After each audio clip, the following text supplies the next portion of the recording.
Well, good afternoon to each of you. It is certainly a pleasure to be here. I'm going to show both of our disclosures so that you have that, so you can see for both myself and Dr. Carric. Really, our objectives this afternoon are to look at a multifaceted approach to not just cleaning and disinfection, but more specifically the clinical environment of care. So how many of you have a cell phone right now with you? Okay, I want you to pull out your cell phone for just a second. And I want you to pretend like you're about to take a phone call and put it on your face. And smush it in real good. So get it real nice on your face. Now take that phone out, and I want you to hold it right in front of your face, okay? And I want you to bring it closer and closer and closer to your face until it almost touches your nose. Now, is anyone willing to stick their tongue out? No, right? Because that visual presence, that visual risk of the clinical environment of care being contaminated is right in front of your face. And so really what this session is about is how do we bring to life the risks that are right before us, deal with some of the products and technologies that are out there, and then also prepare ourselves for the future of emerging infectious illnesses, particularly things like Ebola, right? How do we be prepared for something like that in the future? Well, let's start with what we know now, and I'm going to pick on some US data for a second, but when we have a fairly low general compliance with adherence to evidence-based practice in this area, we have a lot of room to grow. I think we would all agree with that, but 40% adherence to hand hygiene. Well, if I think about sort of risk, I think about hand hygiene first, the environment of care second, and then the skin third. So if I can wash my hands, I can keep the environment clean and disinfected, and I can keep my own skin intact as a healthcare provider, is my risk going to be substantially lower for transmission of infection? Hopefully so, for sure. Now, I would invite you to look at your own 10 fingers. Does anyone in the room have perfect cuticles, perfect hands, no scratches, no dryness, anything like that? Of course not, right? Especially if you travel, you're going to have a little bit of skin blemishes. And so we know that all of our risk factors are lining up, and we want to think about how can we address those. Now, this is a graphic that's from the Institute for Healthcare Improvement, and it's called the Triple Aim. And it's really how do we communicate upwards in healthcare vertically to healthcare administration, policymakers, working with our public health partners like the CDC, Public Health Canada, right? And really address the health of a population. So if I think about this room, how many unique individual environmental surfaces do you see in this room right now? If you were to look around. Unique environmental surfaces. Would you say in upwards of 50? I would probably be able to easily find 50. Right? Now, extrapolate that to healthcare in your own facility, whether you're in long-term care, a hospital, wherever it may be. There are going to be thousands and thousands of surfaces that are out there. But the clinical environment of care directly impacts the patient's experience. So a few weeks ago, I went to visit a friend in a hospital in Atlanta, and I walked in the front door. The first thing that I smelled was bleach. Right? I had this overpowering smell of bleach, and I thought, where's that smell coming from? So I went and investigated. And they had just bleached the visitor bathroom right in the front entrance, right? Now, why they did that, I don't know, but that was the first sort of memory that I had of that facility. Now, for me, bleach smells clean. That's just my own personal opinion. So when I walked in, I felt, well, this is a very clean facility. Other people may have a different reaction to that. So that clinical experience of care may be tied to your own individual preferences that we have to be considerate of as well. Now, the other challenge is, how do we apply this across the continuum of care, right? So essentially from cradle to grave, moving forward from the time that someone is born all the way through the time that they leave this world, how do we apply that same sort of lens, if you will, for the clinical environment all the way across? Doesn't matter if I'm in hospice, ambulatory care, long-term care, a personal care home, or an acute care facility, my expectation is still of a clean environment. So I want to make sure that it is going to be as clean as possible, both visible and what we can't see. Right? And there's lots of technologies out there that help us see things that we cannot see with our naked eye. And what we're not going to tell you today is to go out and purchase all these different technologies. There's a lot of things that we can do that are very common sense oriented, very evidence-based, and are going to allow us to move the needle forward without spending a ton of money. Now, when I ask you a provocative question, I want you to take your healthcare hat off, okay? So now with this question, you are simply a consumer of healthcare services. How many of you feel that all healthcare-associated infections are totally preventable by show of hands? As a consumer. It's not a trick question. Okay. How many of you as a healthcare provider with knowledge of infection prevention feel that all healthcare-associated infections are 100% preventable today? Couple hands, right? If we were to go out and poll the whole world, the majority of people when asked that question are going to say, as a consumer of healthcare, I don't want an infection and I don't think I should get an infection. No one goes to the hospital and says, I would like to have a free MRSA infection today, right? They're not going to ask for that. So we need to think about what are the realities and then tie that back into the environment. So years ago, we really couldn't talk about the true role of transmission with the clinical environment of care. Now we can, right? Now we can. And who's going to be responsible for that as well? So think about your environmental services professionals. You may call them housekeepers, you may call them environmental services, but think about that particular role, right? We have to have a continued evolution away from the housekeeper into more of a clinically oriented, integrated part of our care team that's really there to protect the clinical environment of care, right? It's not just taking out the trash, it's not just replacing the linens, it's really about an integrated way, just as a nurse is responsible. And in some data points, we see that this person actually spends more time interacting with the patient than the clinical nurse, depending upon which data set you look at. So again, an opportunity for collaboration. Now earlier I said, look at your 10 fingers, right? So contaminated hands, contaminated clinical environment of care, and then lastly, the contaminated skin. So let's think about the perfect trifecta. So I have a patient, they're hospitalized after a motor vehicle accident. Right? They come in, they've got lots of cuts and scrapes and lacerations that have been closed, they've been sutured, but they're in a bed, and they haven't had a bath in 2 days since they were admitted, so we've got that going on. So they've got a whole bunch of risk factors, and then we have a care provider, physician that comes in and neglects to actually wash their hands, has just cared for a patient with MRSA next door. What are you thinking in your head? You're thinking about that potential risk for that patient that's already compromised, and now we have sort of all of the risk factors lining up and perfectly suited to have transmission. So 5 to 10 years ago, again, we weren't having this conversation, now we are. We want to make sure that we look at the clinical microbiome of the environment of care, not just us, right? And so when you think about certain wards in a hospital, they may be predisposed to having certain types of transmission. Right? You may have a patient with an MDRO in bed A, that patient gets discharged after terminal cleaning, there's still a risk to that next patient that's going to come in. So what are things that we can do to reduce that? Well, let's look at some examples. Heater cooler units, right? And so we know that it's not just the clinical environment of care as in surfaces, but it's also medical devices that exist out there that might have risk factors. And kudos to our colleagues at the CDC for the work that they did from an EPI standpoint to really learn from this experience and then collaborate with regulatory bodies such as FDA to say, how do we prevent this in the future, right? If we can track this stuff back, how do we move that needle forward? Now, how many of you took an airplane ride here? Okay, all right. Did you go through any type of security? Yes. Did you get searched? Yes, there was some type of screening, right? And you may be thinking, well, why am I asking this? Well, in the airline industry, which we would all acknowledge is relatively very safe, and I want to keep it that way because I'm getting on a flight at 4 o'clock in the morning, right? There is a checklist, there is a process, there is a protocol to ensure that we have safe sort of movement through the system. Would we agree? Right? What if you sort of then said, how do I do this in healthcare? So if Ruth here is coming into my hospital and she comes to the front desk, good morning, ma'am. My name's Hudson. I'm welcoming you to so-and-so hospital. I would like to ensure that you don't bring anything in that might be potentially harmful to the relative that you're going to visit. And we want to make sure that you don't take anything home with you. I'm going to offer you an opportunity to wash your hands now. You'll see Miss Susie on the way out, and you'll wash your hands again. Do you have any fever? Have you had any, all the different things that we want to think about. Why don't we do that as a matter of systems, right? And really, if we can do this in other places and other industries, we can do this here. So this is my little joke about TSA. We also want to make sure that we do something that is going to make sense, right? It needs to be evidence-based and make sense for what we're trying to accomplish. And so if there's not a rationale behind a rule, we really need to re-examine that. Because again, if we create data, we've got to actually have an opportunity to do something with it. Now, let's talk about something else that's a little controversial. Do we want to live in a world where there's no germs? Does anybody want to live in a world where there's no germs? Right? We know that that's not something that's very healthy for us, but I love asking operating room nurses this question. Do you work in a sterile environment?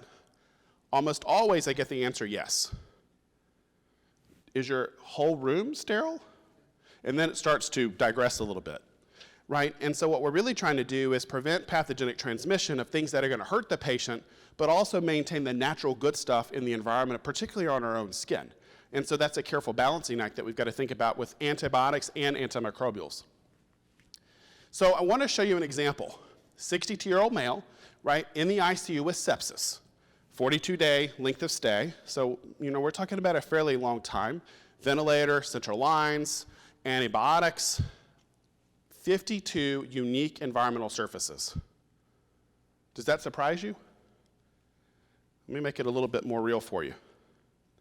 63 nurses touched this patient, 21 physicians, 13 nurse practitioners, physician assistants, 6 pharmacists, 16 nursing technicians, 5 environmental services professionals. I think that's underlined for a reason. So a total of 124 people, clinical staff, might have interacted with this one patient. Why do I have 5 environmental services professionals underlined, you think? What's different about that number compared to the other disciplines there? Is it higher or lower? It's a lot lower, right? So that should tell you a few things. May not be as resourced of a department, for sure, right? So you've got that coverage of that service is going to be a lot higher for a lot more patients served. So think about your length of stay, think about your terminal discharge. How long do you give that team to actually clean that room thoroughly, and are we setting that team up for success? Those are all questions that we should be asking at the highest levels of our organization. So think about not only clinical staff, right, people that actually touch the patient, but also environmental services, as we've talked about, but think about engineering and interior decorators.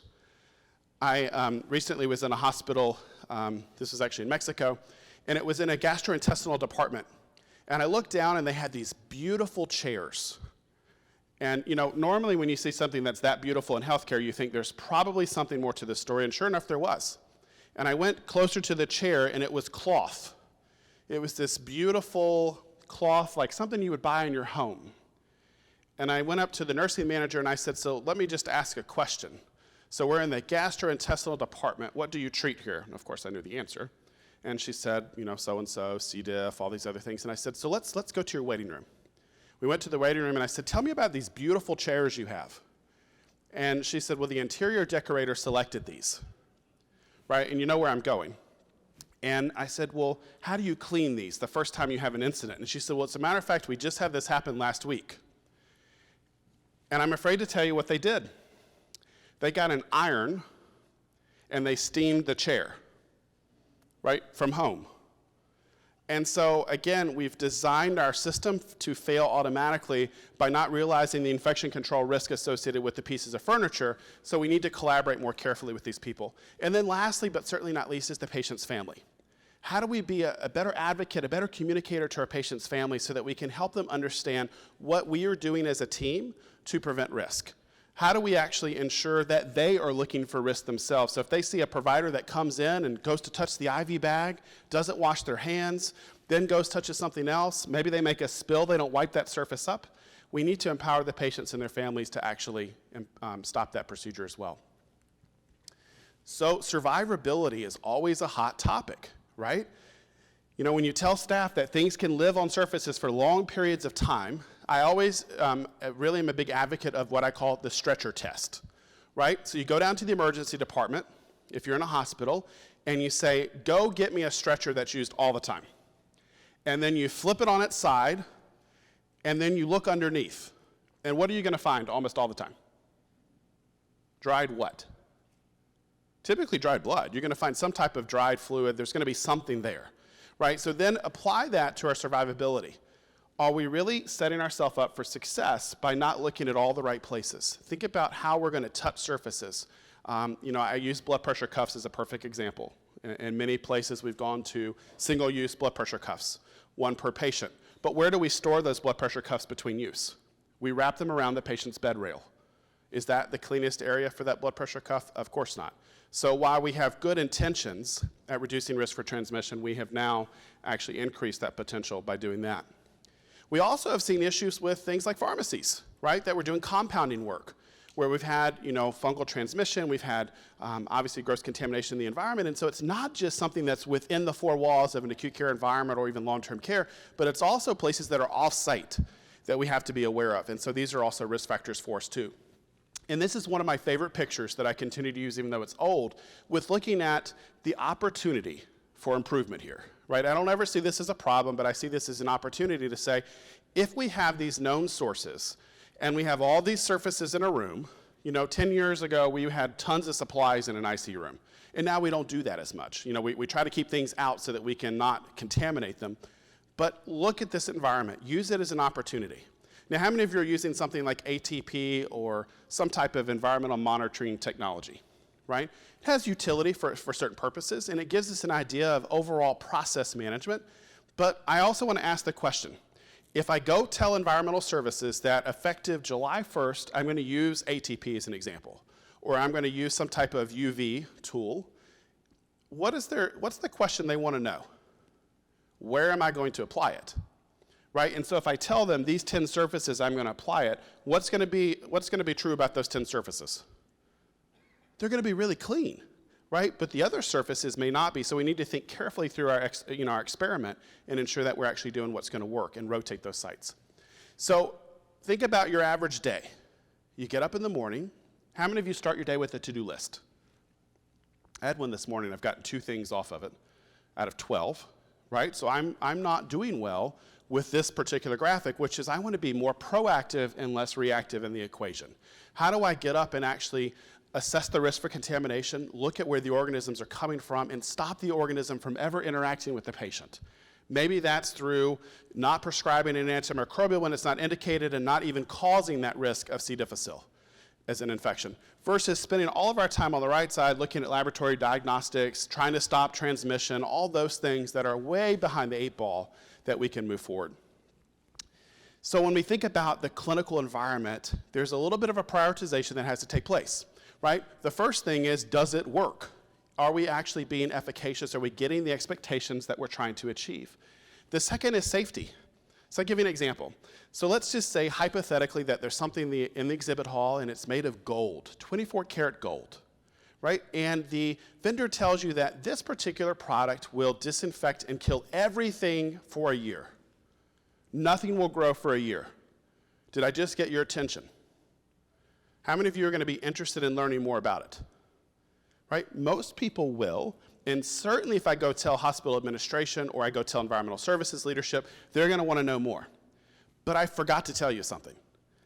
In order for you to use this product, you have to wear a full respirator, you have to wear chemotherapy gloves, you have to wear a very thick isolation gown, you have to have certain aeration in the room, so automatically I've lost your interest because my safety is now compromised, right?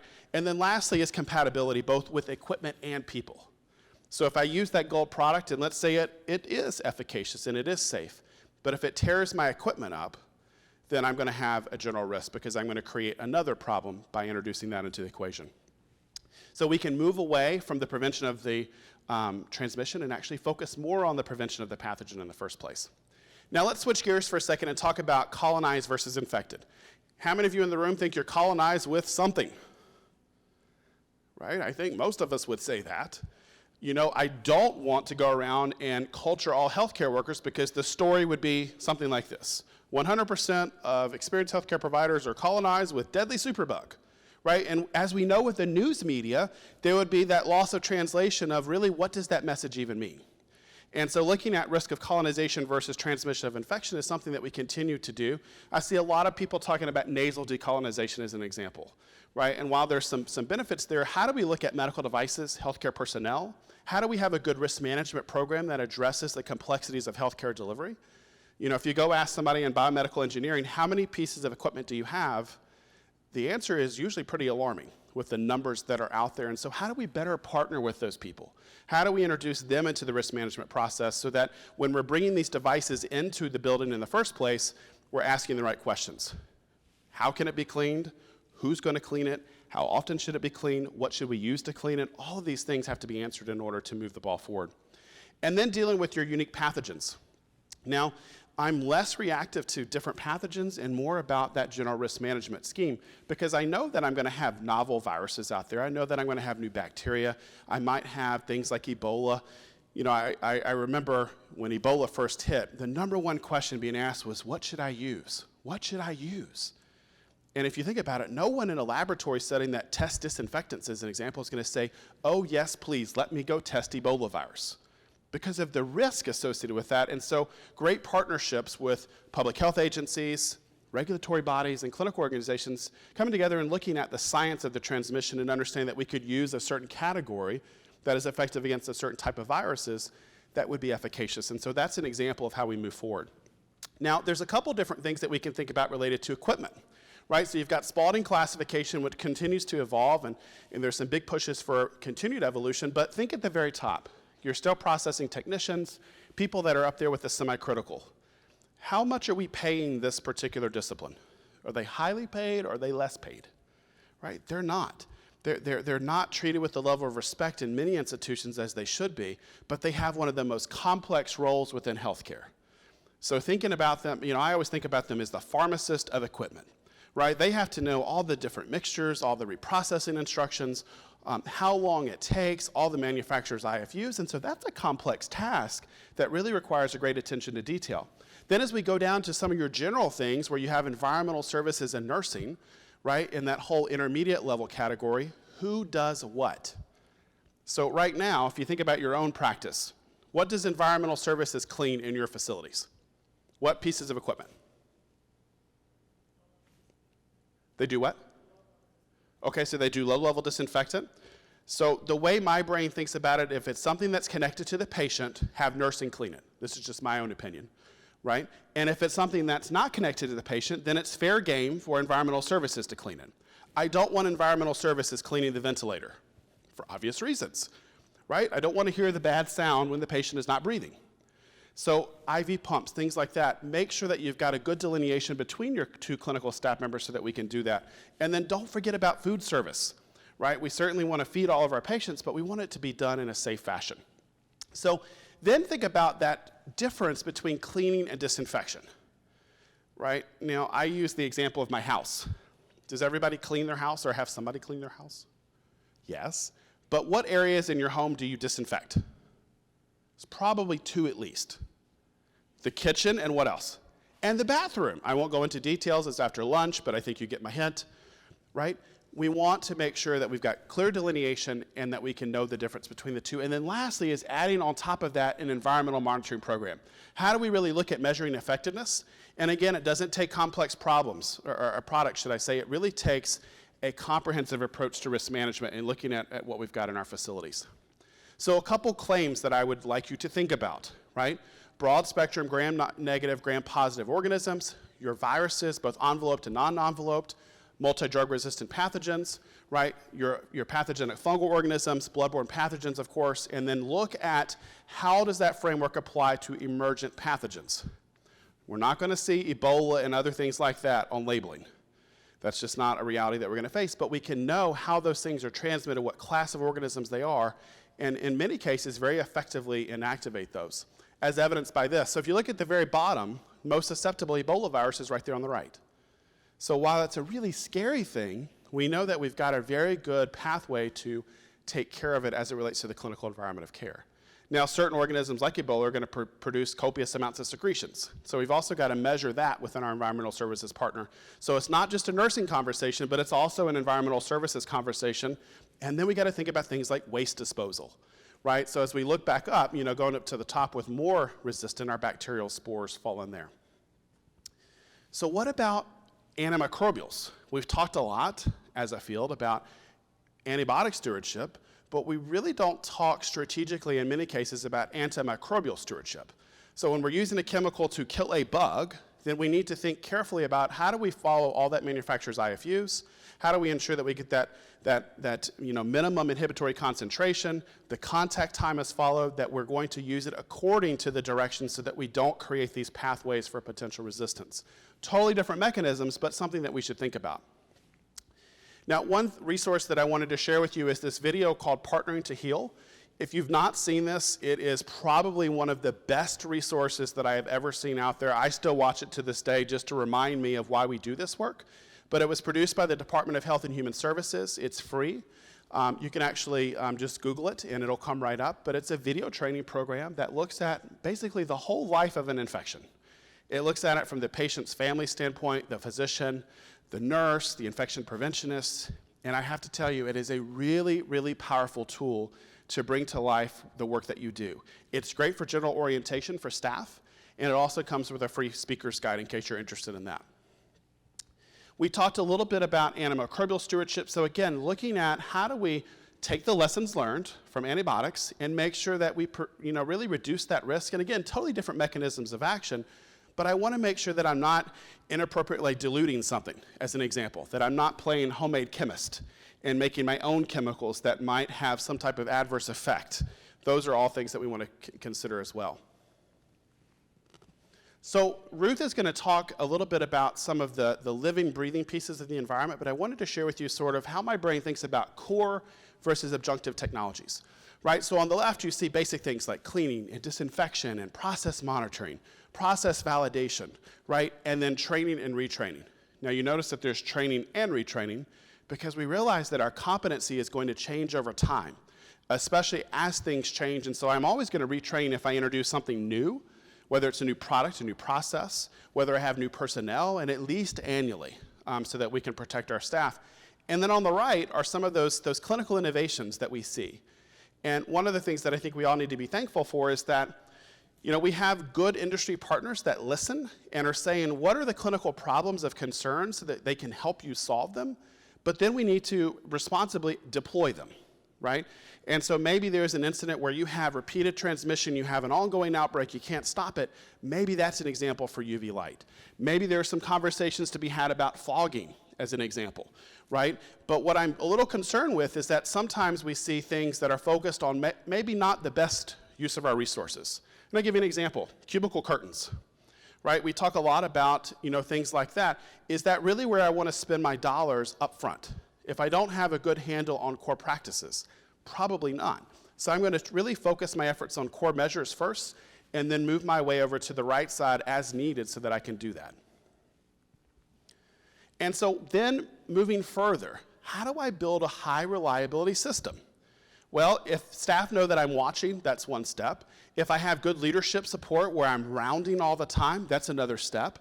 If I have good leadership support that is going to hold my team accountable, right? So that if I have personnel that are not following the process, that we have a human resources mechanism to address that, right? Because it can't just be let the staff do what they want. We have to make sure we have accountability in place. And then look at measuring the effectiveness of our core measures, and then adding to that our adjunctive measures as needed. So there's a couple of examples. This is not meant to represent all, but you've got bioluminescence, you've got ATP. One of my favorites is visual rounding, right? I mean, a novel concept is to leave your office and actually go watch, right? It's amazing. Now, we also have to be careful with that because, of course, when you come and visit, what do you think compliance is going to be? It's going to be pretty high, right? I love it when I ask people and I say, what's your hand hygiene compliance rate? And they say it's 100%. And I said, give me 30 minutes, I'll be right back. Just you stay here, I'm going to go in the hospital.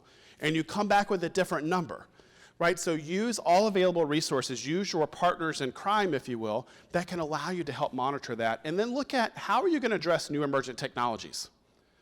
I was just working with somebody last week, actually, and they unfortunately had a nurse that went to a trade show. She saw something she liked. She brought it back to the hospital and used it without telling anybody.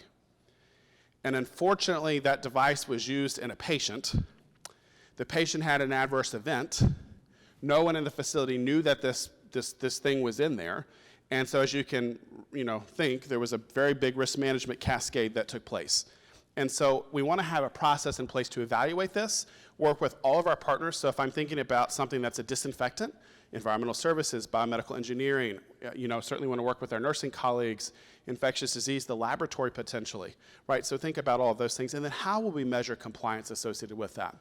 Another free resource, and I really want to thank Dr. Bell from CDC. He was really the driving force behind this, but this is a free Medscape series that is still available. I think it expires, the CME, I believe, expires at the end of this year. The web link is down there at the bottom, and it gives you a total of 3 hours of credit for nurses, physicians, and I'm not sure if there's pharmacy credits or not, but you can see on there. But one of them you'll see is recognizing risk in medical equipment.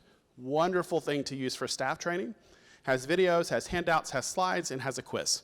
So it's a sort of a free training module that you can use related to the clinical environment of care. And then as we move forward, how do we address things in the future, right? It doesn't matter what the pathogen is. If I know the route of transmission, then I know how to stop it. So I can really be very well prepared for this. And I think we did learn a lot of lessons from Ebola related to personal protective equipment and healthcare resiliency and things like that. So how do we apply that moving forward? And what we don't want to do is just blow everything away, right? Which is why I like this slide, but it really brings to life the question of how do I apply core practices for the clinical environment of care?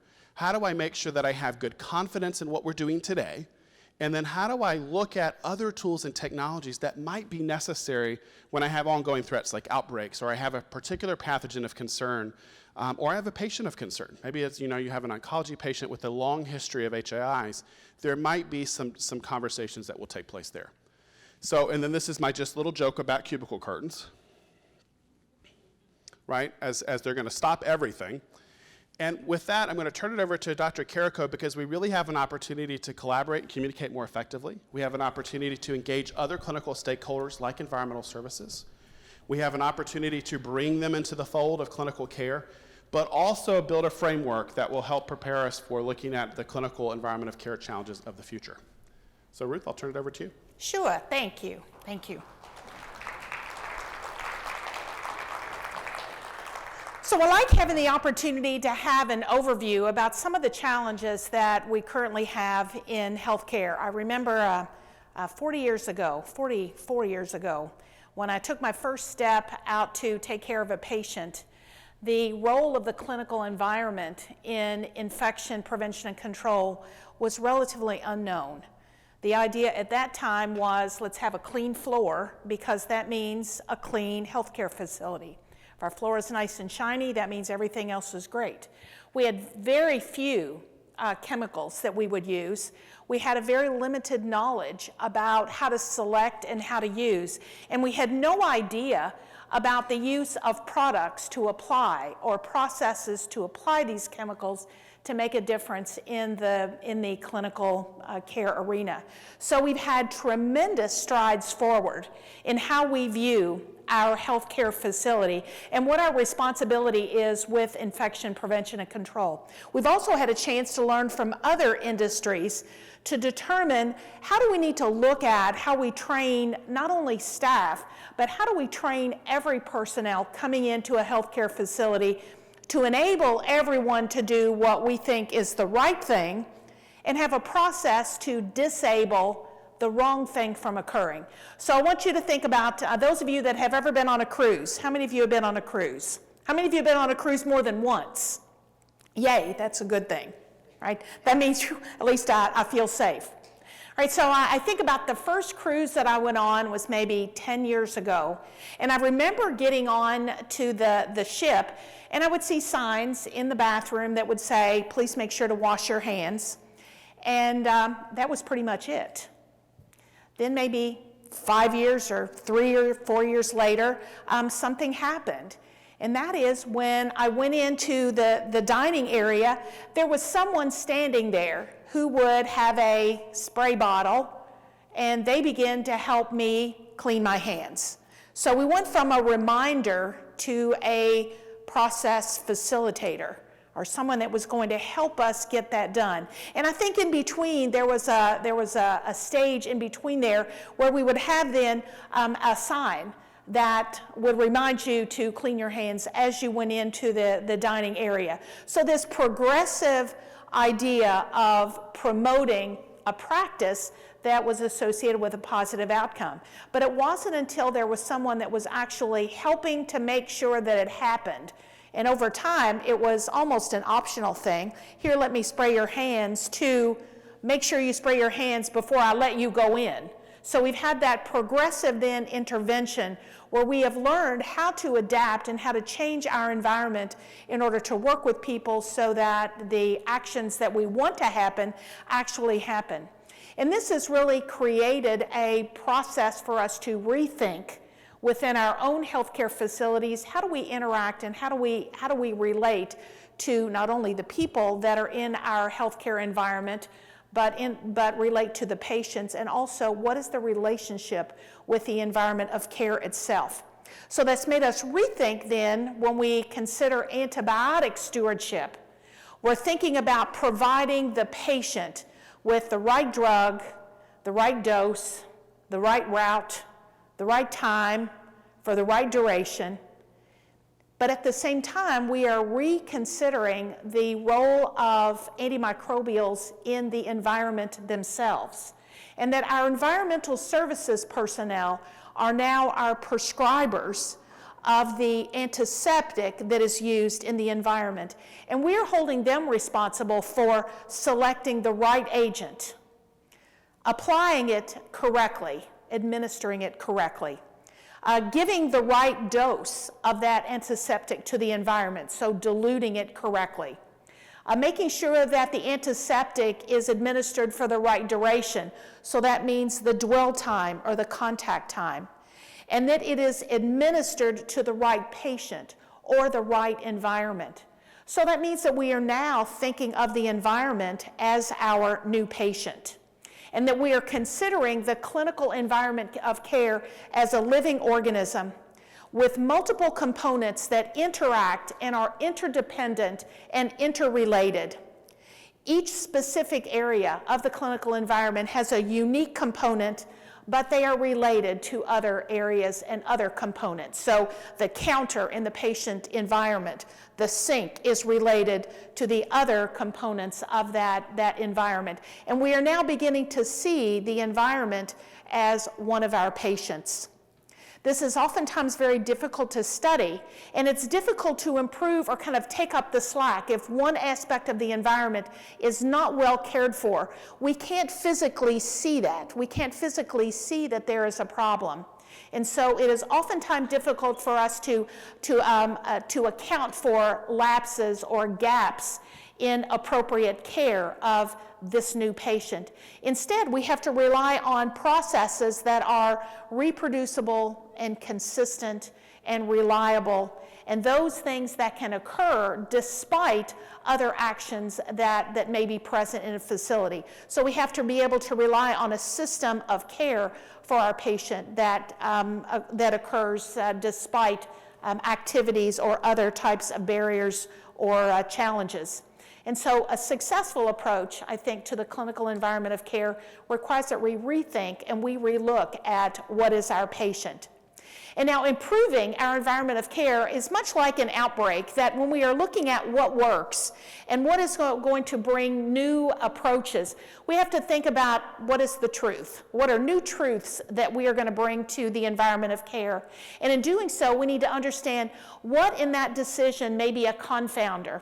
What type of new interventions may be true, and what then may be, our thinking may be altered by confounders or bias, or what new intervention may be successful just due to chance alone, kind of that thinking about that old p-value.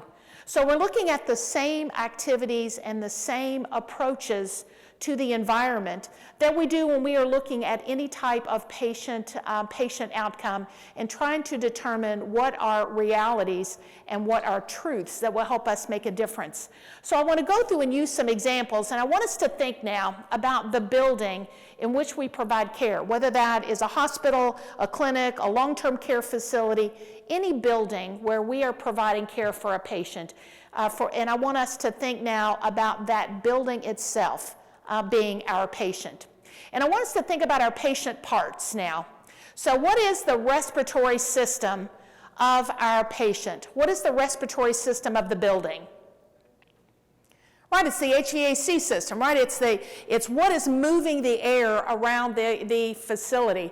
And what sort of elements are present in the respiratory system of our building that make a difference to our patients? It could be the ductwork. It could be the filters, maybe the big bag filters that are immediately inside the structure of the building, that first pass for air that it enters the facility. It may be the air handlers. And believe me, you have never had fun until you've crawled inside the air handlers at your facility. Because that's when you realize, how does air move, and why then am I concerned about balance of the air in my facility? Why am I concerned when a fan goes out and I lose then pressure in one part of my building, and why does it impact then the airborne isolation environments? If we have specialized patient care areas such as bone marrow transplant units, we may have point of care Hepa filters. And so we are looking at where are those filters located and where are they in relation to other aspects of the building. So for example, in a facility that I worked with, they had a bone marrow transplant unit and they had big banks of Hepa filters. And the Hepa filters were directly underneath some of the plumbing, the hot and cold water pipes that were very close to each other. So when hot and cold water pipes were very close to each other, we began to have condensation, especially during certain times of the year. And when you had condensation that occurred on the pipes and it gathered, then the water gathered on the pipes, pretty soon the water would begin to drip. And they would drip then on the Hepa filters. After you get Hepa filters wet for a while, what begins to grow on the Hepa filters? Mold, right? So you'll begin then to see mold growing on the filters. Well, that may or may not be okay. It depends on what side and where that mold grows, but eventually it's going to be on the side where the clean air, filtered air has moved through that filter. So that may create a problem for you in your healthcare environment. So this is one example on why we need to understand then the lungs of our building and what that means to us and what that means to our patients. So when we think then about understanding the respiratory system, that means we need to understand the architecture of the building. We need to understand both the cleanliness of the ductwork, but also the filtration of the ventilation system. What happens when air is in and out of balance? And then we begin to think about, well, what are the threats then to that particular part of our building process? What are areas in your building where you know you have particularly important ventilatory needs?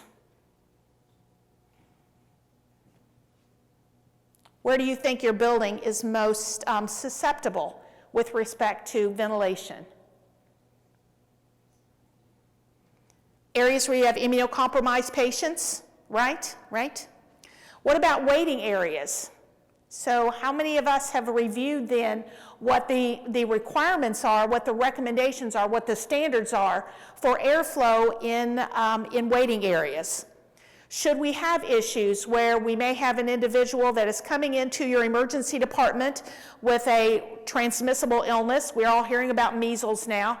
If you bring a patient into your emergency department, they have then a disease that is transmitted via respiratory route. It's a small particle that is able to stay afloat in the air, and you place them in a waiting area where there is uncontrolled ventilation.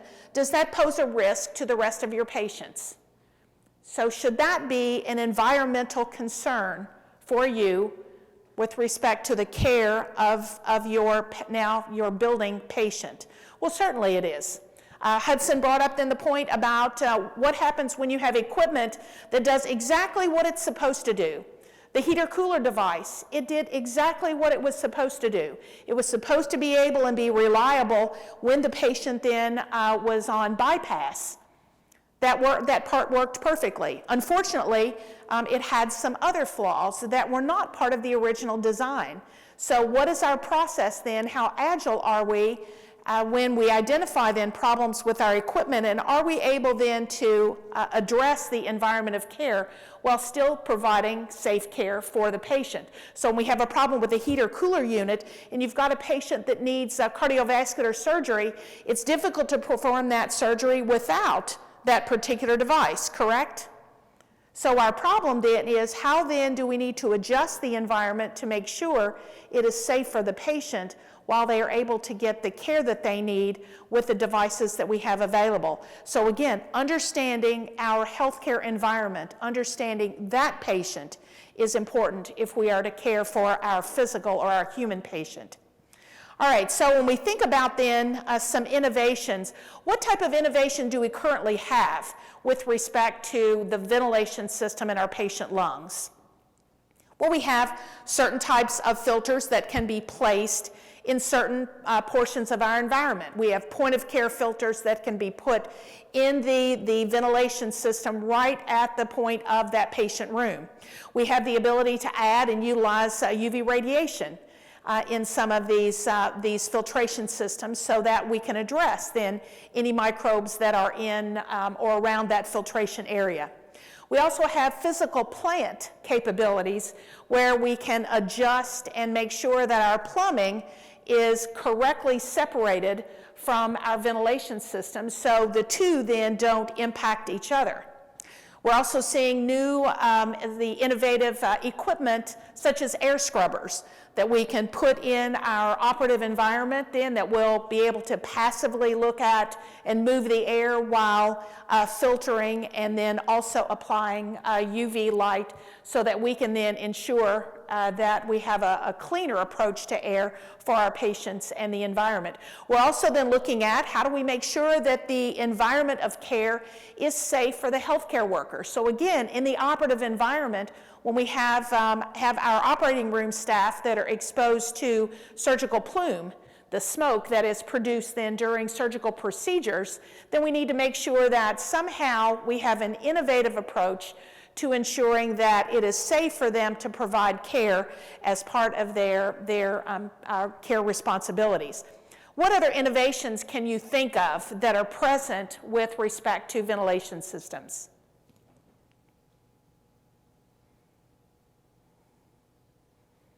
Cricket, cricket, cricket.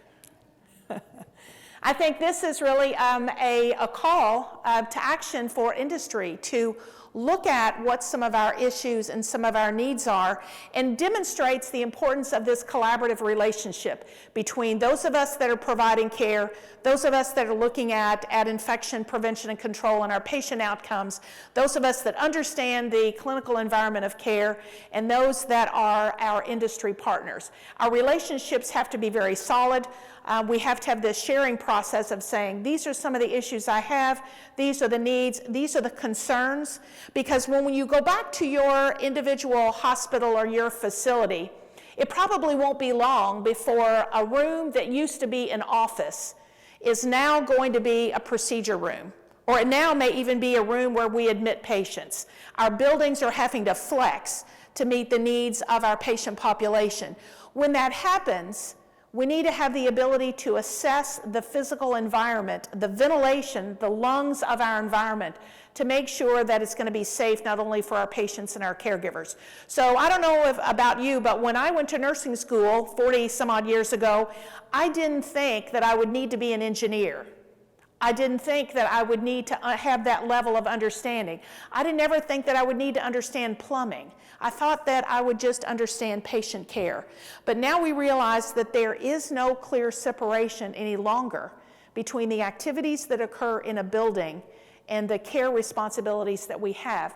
So as you make your to-do list of things that you need to learn about when you go home, these are new ideas that you will need to add to your list because your work now involves a whole new patient, and that is your building.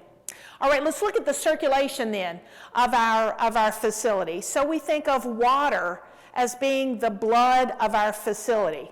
And that's very important because we use water for so many purposes. We go to the sink and we wash our hands. Not only do we wash the soil or body fluids off of our hands, but we also wash the soap or the type of agent that we have applied to our hands for hand hygiene. And so now that chemical will be part of and impacting then the drain. We have laboratory fluids or water from the laboratory that will go into the sink and be part of not only the waste, but water then will be washing the hands or washing the glassware or washing the devices in the lab. We use water for food preparation. We use water for patient bathing. I don't know whether we use it so much for showering. As I look in the showers in my facility, I don't know when, and I'll ask the nursing staff, when is the last time a patient actually took a shower? It's been quite a long time in our facility. If you are well enough to be up and able to take a shower, you are well enough to be out of here, right? So the showers are oftentimes not used. Therefore, we need to be looking at that part of the water and see what is the risk to our facility if we have those dead legs or those unused water areas, and how that impacts our building. We also use water for our own personal drinking, the patient's drinking, and then we use water for ice making. When is the last time you had a problem with Legionella in your facility or had a concern about Legionella? Do we know how to deal with our ice machines? Are our ice machines capable of being and conveniently cleaned, disinfected, and do we know then how much ice we need to, or how much water we need to run through, how many cycles of ice need to be completed before we consider that particular piece of our building to have been appropriately flushed or cleaned after we had a question about Legionella. So movement of water around our facility creates a number of issues. Again, we've had to understand new architecture. We've had to understand plumbing in our facilities. We've had to understand the configuration and the structure of sinks and other items where we perform hand hygiene. So if you think about it, I want you to get a picture in your mind of the sink in your intensive care unit. How many of you have a sink that looks sort of like a little bar sink? A little small sink, very shallow. I think many of us do. I was telling someone this morning that when I was in a long-term care facility, when my mom was in the facility, and I was thinking about the role of the environment in the long-term care setting, because there was one bathroom, one sink, and in that one sink, that's where you washed your hands, that's where you got water to drink, that's where you would get water for bathing. And then I thought, well, what happens if there is a bedside commode in that room? The bedside commode will be dumped in the sink. Where will that bedside commode be rinsed? It'll probably be kind of tilted to the side, and we'll get a little bit of water in it and kind of swish it around and then take it and carry it to the commode, right? That would be how that will occur. Well, what is the impact then on the sink? And our ability then to get water then to appropriately clean our hands and to drink. So understanding the architecture of our plumbing system, of then the circulatory system and the water system of our building is important. As our facilities age, we know that we have the gathering of biofilm in our pipes. So when we have then work done on the pipes, then we have banging and so forth that will be occurring. Some of that biofilm that may have been sessile or may have been adherent to the side of the pipes now becomes planktonic or may be moving. So now then you, in essence, have like a clot. You have a septic clot that may be moving through your circulatory system of your building. So understanding then the impact of routine care and how that circulatory system can facilitate movement of organisms and organic matter through the water system to other parts of the facilities. So what are some innovations that we currently have with respect to water management? What are some of the things that you have done?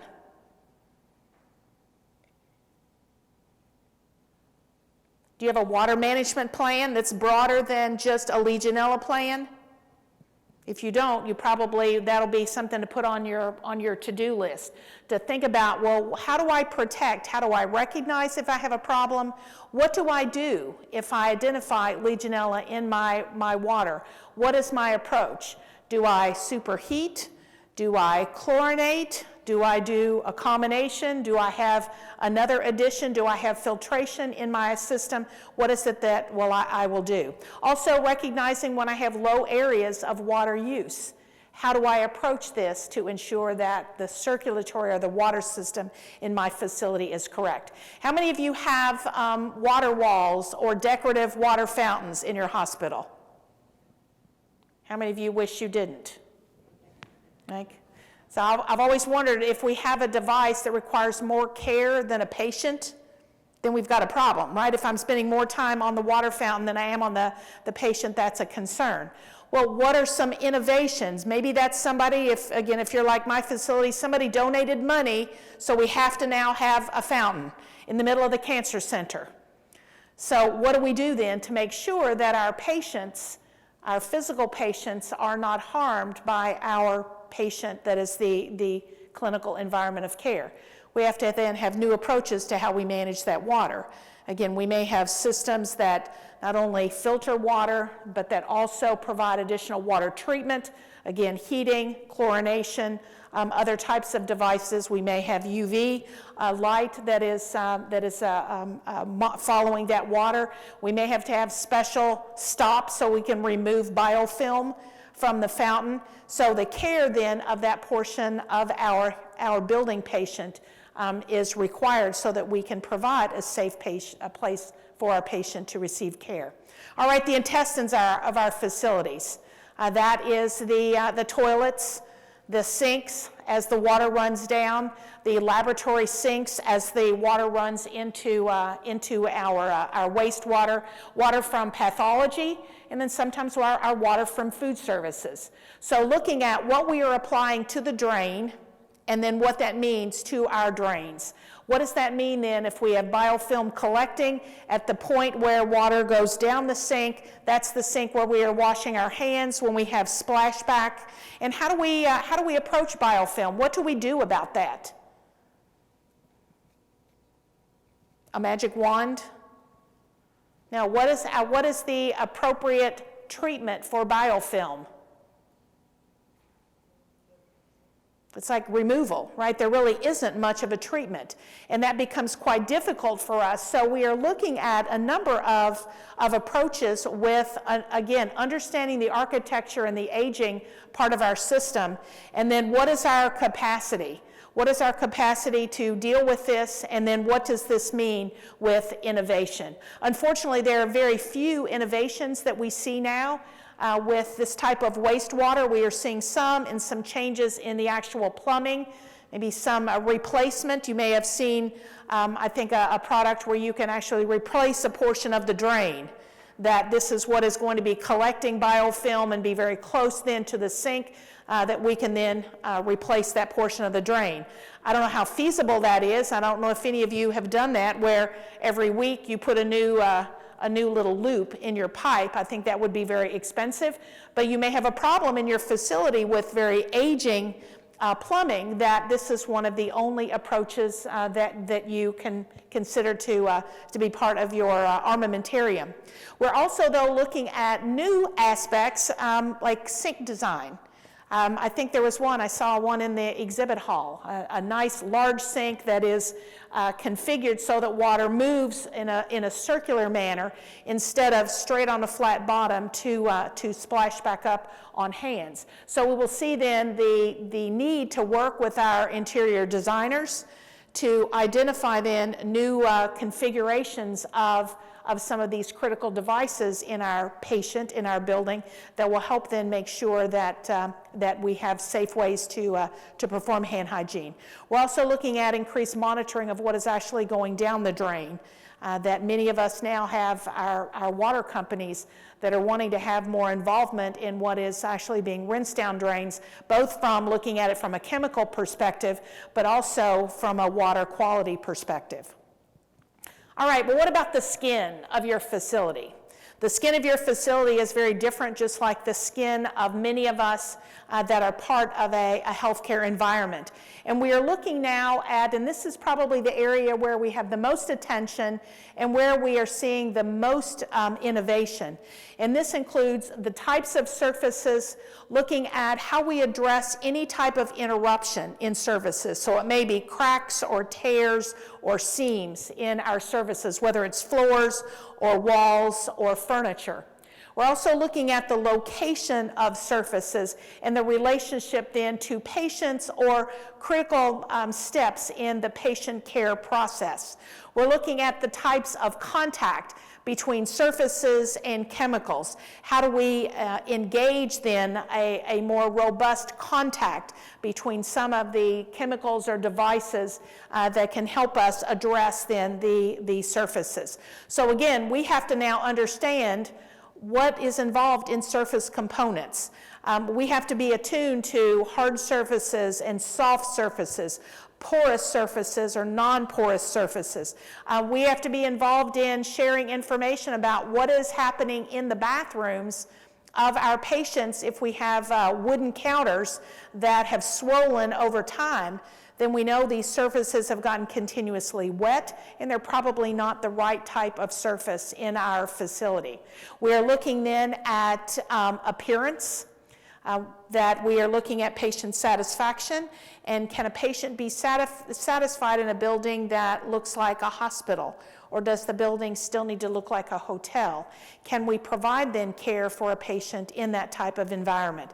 And then again, the flex needs of our building as we are providing care in different places.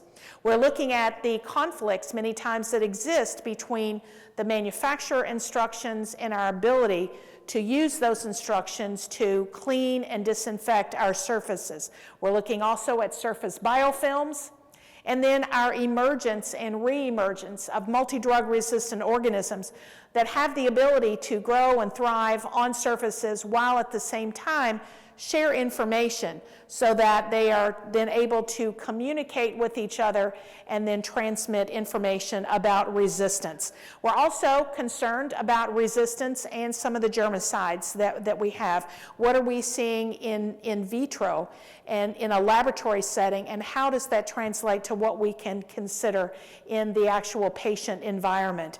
And then we are moving more and more of our care outside of the traditional hospital setting into other patient care environments where they may not have access to some of the surfaces and actual building accoutrements that are necessary, nor do they have access to the infection prevention knowledge that needs to be present in order to make those environments safe ones. So many of our concerns are on the forefront with respect to the actual type of the concerns and the surfaces of our environment. Now, some of our innovations, and we've seen, and I think some of those are in the exhibit hall to look at, but we have new types of self-disinfecting surfaces. We have new chemicals, not very many, but some. We have new application methods. So I think electrostatic delivery is one. We have fogging and so forth, things that approaches we haven't used in the very recent past that are now coming back for us to take a look at. We're seeing new ways of applying UV technology and the new applications for how we use monitoring processes. This requires then that we have a good understanding about limitations of some of the monitoring processes, and I think Hudson mentioned that, how we should use these practices appropriately to give us the right information about what is happening in our environment so we can move forward. We need to understand then some of the new threats that we have, again, the conflicts between our needs of a product and what we have available from instructions from our manufacturers. This means we've got to get better communication between infection prevention needs, physical plant needs, and then go then to our industry partners so we can say we need clarification. We need some more specific help in how we will use these types of products to clean and disinfect surfaces. Again, we have to understand the changing environment of our microbiome. We don't live in a sterile environment. We don't provide care in a sterile environment. But our goal is to reduce then the burden to an acceptable level. Well, we're not always sure what that acceptable level is.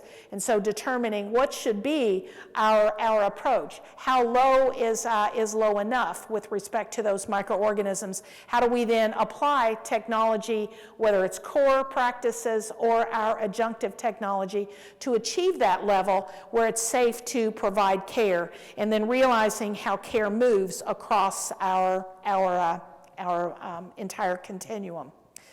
As we look at the environment, Part of our problem is understanding our systems of care and then determining our reliability of our approaches and how we can ensure that we are able to do this consistently. Many of our technologies are very costly, so that means we have to figure out how to use our dollars widely, and that means we have to understand the impact not only of using new technologies, but also not using technologies. We need to be well versed in understanding the evidence, the information that is provided to us. How do we read the information from our industry partners? How do we understand it? How do we know how to apply it? And then what do we do when we really don't know the answers? How do we confront the unknown and then be able to do what is best, our best approach, so that we can then apply the best evidence to give our patients best outcomes? So I think we've got to really begin to think, in addition to bringing in new products, identifying new innovation, we also have to be considering our own approaches to understanding what is happening in our patient care environments. We need to be able perhaps to take a deeper dive into understanding the epidemiology around transmission. This may mean that we have to have a better understanding about how we approach that spatial epidemiology, understanding how movement occurs among patients in our facility and how that may contribute to or not contribute to the transmission or the movement of microorganisms. We also have to understand our personnel and understand the movement of our personnel, and how then do we begin to assign accountability and responsibility. I remember during the H1N1 preparation, there was some discussion. I think somebody had a poster at one of the meetings, and what they had done was to look at the encounters of patients and healthcare personnel. So what they did was something like every person, every healthcare worker that went into a patient room, they would put a dot, like a colored dot on their back. And they began to look at all of the healthcare workers and to determine who had the most dots on their back, indicating the most encounters with a patient. And what category of personnel would you think had the most encounters with patients? Was it nursing? No. What do you think? It was environmental services. That category of worker literally touched every single person that came into a healthcare environment. And so this became important when we are thinking about who has opportunity then to impact the environment positively or negatively. In this particular study, they were looking at it to say, if I have limited number of vaccine, who gets it first? It's going to be the people that are encountering or coming in contact with the most patients. So they were looking at it from a protection through immunization. You can also look at it in terms of who is going in and out of patient's room and having the most contact with the patient and the healthcare environment. And then how do we arm those people with the right amount of training and the right amount of knowledge and the right amount of responsibility and accountability so that they are adequately engaged in understanding the benefit of our new patient. We also then understand between the role of the environment and people's touch and people's movement.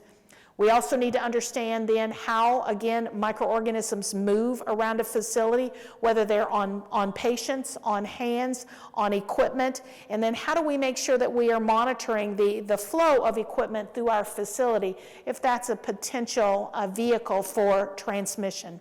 And then we have to look at areas of our healthcare facility or of our patient that have not been previously scrutinized.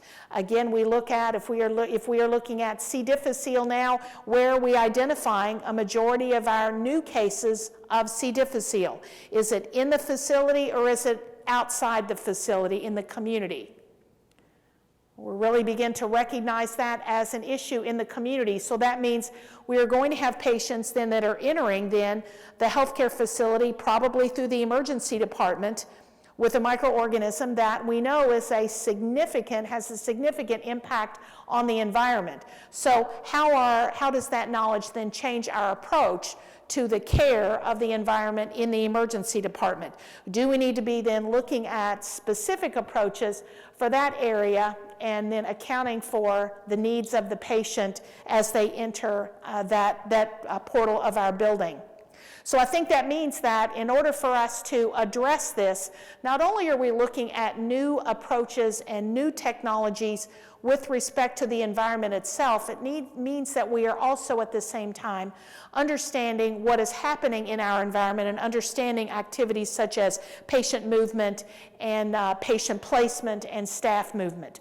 So with that, I want to be able then to ask you a couple of questions about aspects of the healthcare environment that have been the most problematic to you and what ideas that you have had with respect to the clinical environment of care.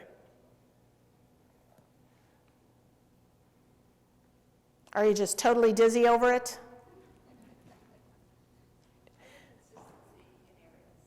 You think what? You gave an example. You gave an example earlier of that patient with the 63 nurses and the 5 health, but only 5 EVS staff. I thought that was a positive thing because in my experience that would mean it was the same people doing the job in the same area, so they had consistency. They took pride in where they worked and they owned it, and I'm finding that's the largest challenge. People having workplace injuries or off on mat leave, and then they're replaced with this one and that one, and nobody owns the space, so they don't have the pride that they do if it's, this is my area, this is my unit, this is where I work.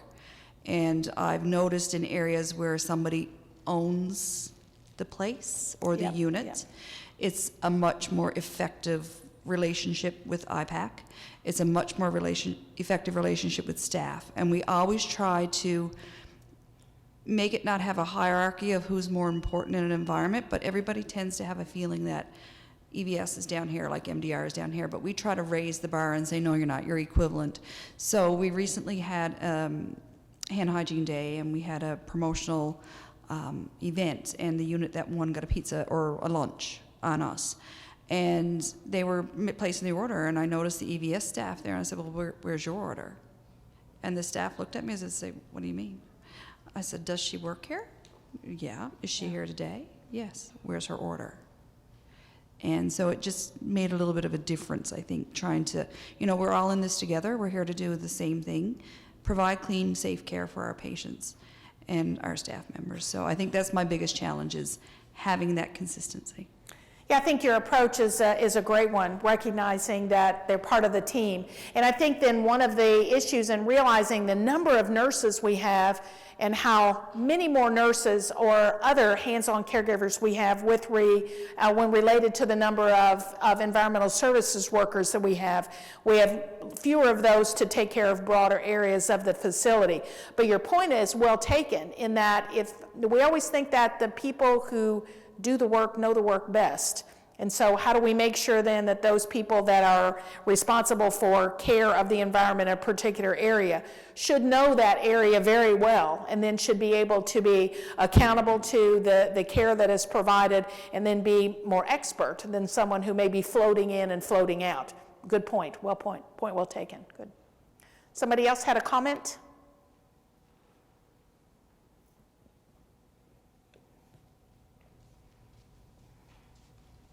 Coming from the long-term care sector, the challenge of the home-like atmosphere and our strategic sourcing, buying home-like equipment, and right now, one of the big things was they spent thousands and thousands of dollars on dining room tables for a retirement home that can't, the cleaner is wrecking the surface. So my comment right back to them is, why did you buy them if they can't be cleaned? So it's a challenge in that trying to work together with your strategic purchasing and getting things that are appropriate.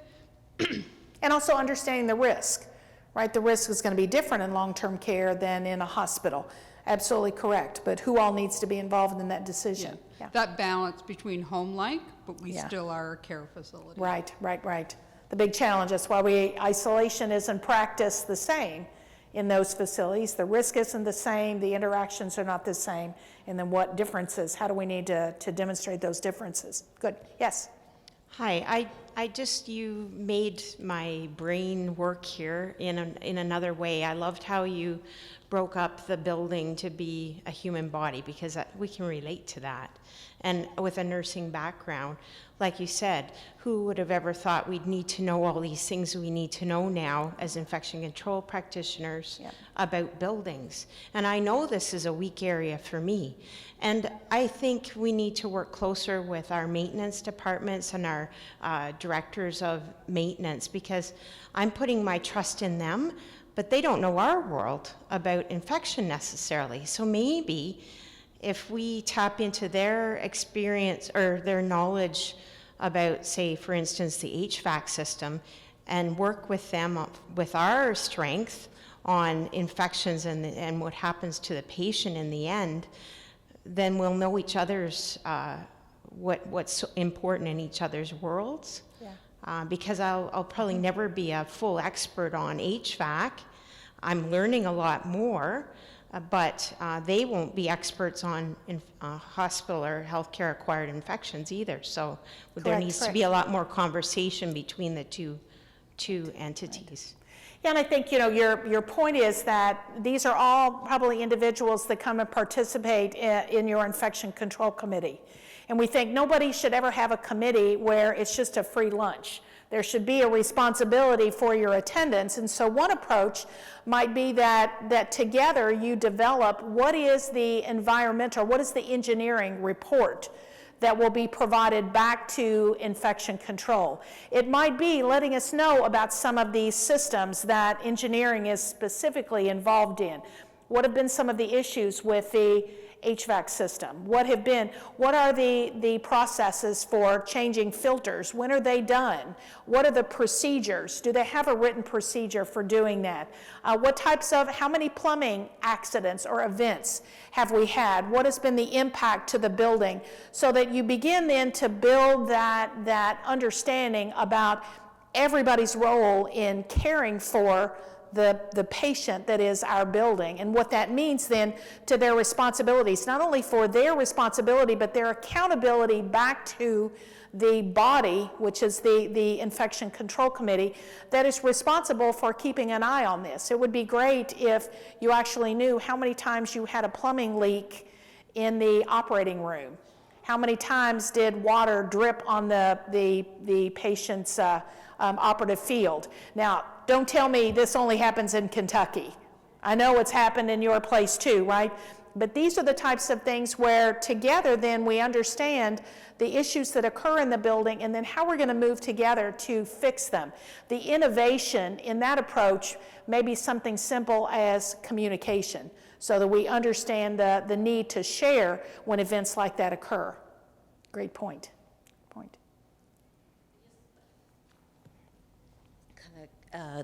On your situation, we just developed a multidisciplinary team, which brings our infection control and our FMO and our capital construction. We meet once a month because currently I work in a building that we have leaks all the time. And so through that, we're building trusting relationships. Our communication has been enhanced, and we're teaching and learning from each other, and it's been really successful so far. So it's something I would promote every site to look at developing. Yeah. Great, so your innovation really, again, goes back to communication. And then how do we then understand the work that each other are doing? I need bigger shoes. The microphone's too tall for me.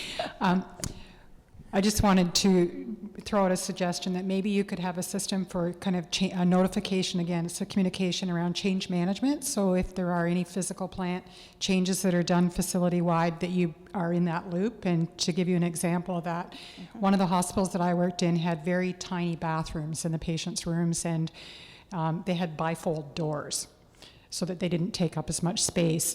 And one of the patients fell in a bathroom and wedged the door shut so they couldn't get in easily to get the patient out. So all of the nurse managers got together at their meeting and decided the way to fix that was to remove all the bathroom doors and put curtains up.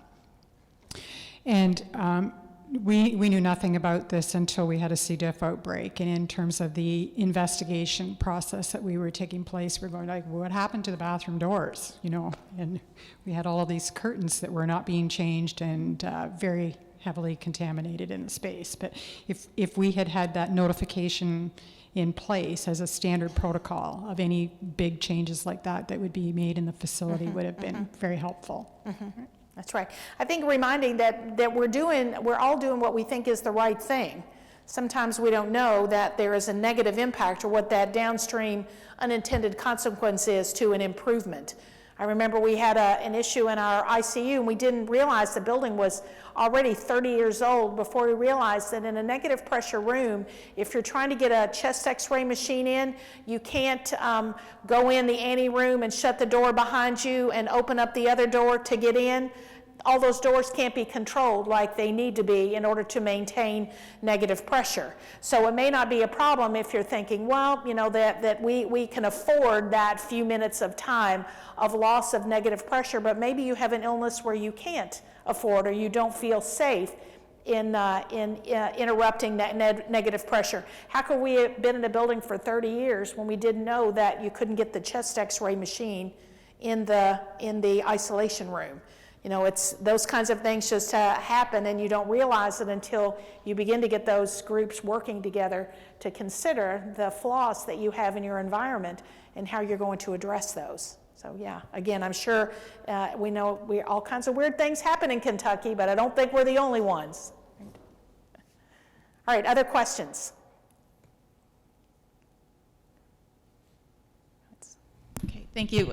So I take away from this that we need sort of a holistic, collaborative working group looking at the environment, and we have to walk the beat. So we have to get into the HVAC system. We have to walk the areas of our hospital. We have to see when we have curtains being placed on units at the point that, well, we should be involved beforehand, but we need to see our environment and take a look at what's happening. Now, one thing I was wondering about was in terms of, so we have this collaborative and we have all these people together. What is it that we do when we're looking at all the vendors? We have so many different innovations. We have so much different technology, chemicals, equipment, new sinks, everything. How do we evaluate these products? Yeah. Well, I think, you know, that brings up kind of that question about, you know, how do you eat an elephant? One bite at a time. And then taking that approach then very slowly so that you're not trying to evaluate everything at once and begin to compartmentalize. What am I going to look at? I think it's always great that if you have then a need to address a specific problem, to invite then vendors to bring in solutions. Now, anytime you ask a question or request a solution, you've got to figure out what you're going to do with the answer.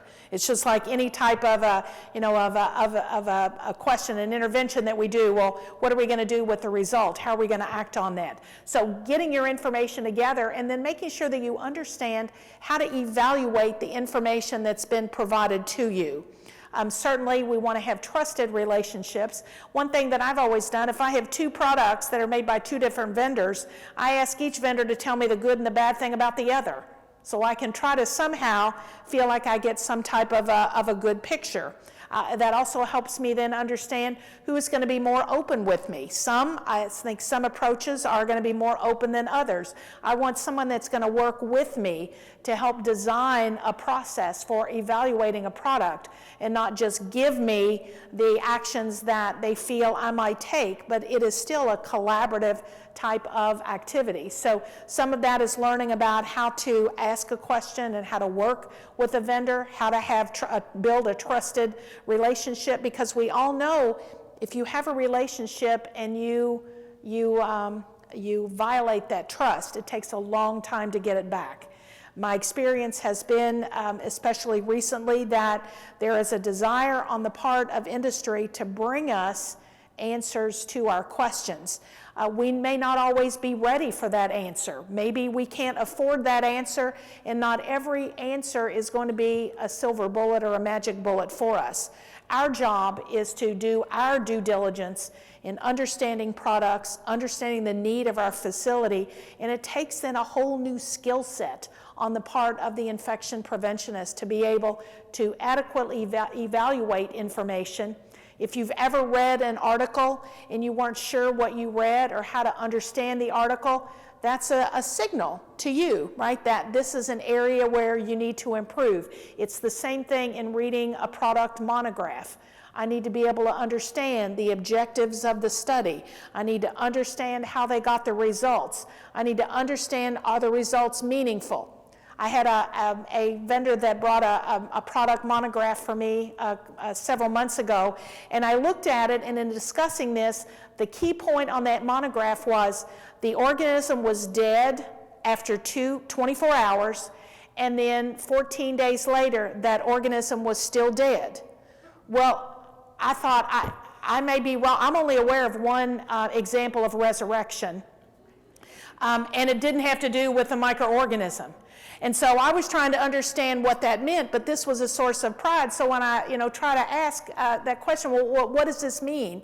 It was a demonstration to me that, some information was given to me that was perfectly correct. The organisms still were dead after 14 days, but was that meaningful? No, it wasn't meaningful. So we need to understand how to evaluate information appropriately, and we need to have then an expectation in the demonstration of good information to us, right? I can't tell you who that product was, but I thought it was kind of cute. I did love that. I saved that example. All right, any last questions? Hudson, you have any comments? Go to the email. The next slide.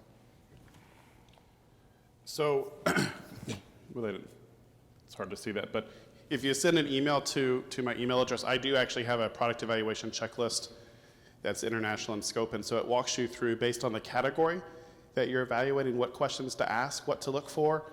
It talks about the who, what, when, where, why, so that you think about what staff members will be involved. It's got sort of the stakeholders on the back, and so what I'd recommend is, rather than deal with it after the fact, use that as something to start your conversation with.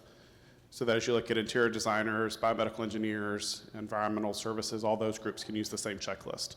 So if you want a copy of that, I'll be happy to send it to you.